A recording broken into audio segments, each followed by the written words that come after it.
சென்னையில் அதிமுக பொதுச் செயலாளர் எடப்பாடி பழனிசாமியை சந்தித்து பாஜக மாநில தலைவர் நயினா நாகேந்திரன், மத்திய இணையமைச்சர் எல் முருகன் ஆகியோர் கிட்டத்தட்ட 1 மணி நேரம் ஆலோசனை நடத்தியிருக்கிறார்கள். அண்மை செய்தியாக பார்க்கிறோம். கூடுதல் விவரங்களோடு செய்தியாளர் சுபாஷ் இணைகிறார். சுபாஷ், விவரங்கள்.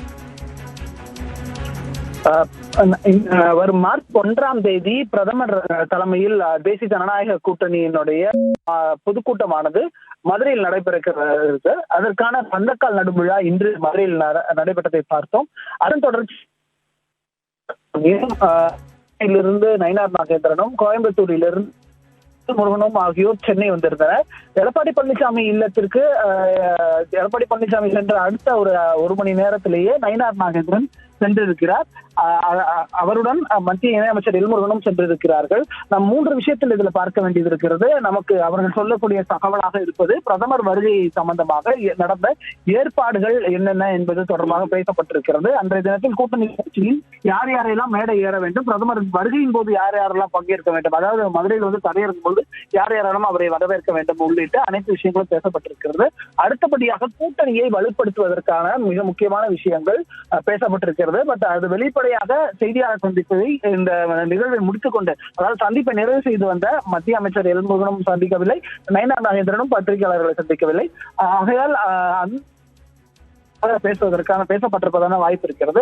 மிக முக்கியமாக தேமுதிக இந்த கூட்டணிக்கு வர இருக்கிறதா என்ற ஒரு கேள்வி நேற்றிலிருந்து மேலோங்கி இருக்கிறது. அதுக்கு மிக முக்கிய காரணம், நேற்றைய தினம் ஈஷா யோகா மையத்தில் நடந்த அந்த சிவராத்திரி விழாவில் எல் முருகனும் பங்கேற்றிருந்தார்.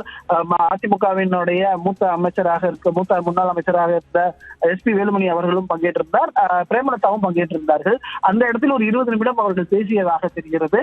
அது குறித்த ஒரு முக்கியமான ஒரு இன்றைய கூட்டத்தில் தேமுதிக என்ன நிலைப்பாடு எடுக்க போகிறது, என்ன யோசிக்கிறார்கள் என்பது தொடர்பாக கேட்டறிவதற்கான விஷயங்களை பேசியிருக்கலாம் என்ற ஒரு தகவல் இருக்கிறது. ஒட்டுமொத்தமாக பார்த்தோம் என்றால் இன்றைய தினத்தில் இந்த சந்திப்பு என்பது கூட்டணியை வலுப்படுத்துவது, பிரதமரின் வருகை, அடுத்த தேர்தல் அறிவிச்சுட்டாங்கன்னா அப்போ என்னென்ன செயல்பாடுகளை முன்னெடுக்க வேண்டும். ஏன்னா தொகுதி பங்கீடு என்பது மிக முக்கியமாக இருக்கிறது. மத்திய அமைச்சர்கள் வர வேண்டியது இருக்கிறது. பியூஷ் கோயலில் இருந்து அவங்களோட தேர்தல் பொறுப்பாளராக இருக்கக்கூடியவர்கள் அவரும் வந்திருந்த இந்த தொகுதி பங்கீடெல்லாம் செய்ய வேண்டியது இருக்கிறது. ஆகையெல்லாம் பேசப்படுவதற்கான வாய்ப்பு இன்றைய தினத்தில் இருந்ததாக பார்க்கப்படுகிறது. 1 மணி நேரத்திற்கு மேலாக 1 மணி நேரம் 15 நிமிடம் இந்த ஆலோசனை கூட்டமானது நடைபெற்றிருக்கிறது.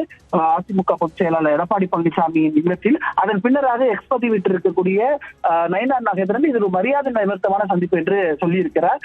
இருந்தாலும் இதில் அரசியல் ரீதியாகவும் பிரதமரின் வருகை குறித்தும் நீண்ட நெடிய ஒரு ஆலோசனையானது இன்றைய கூட்டத்தில் நடந்திருக்கு. நன்றி சுபாஷ், விவரங்களுக்கு.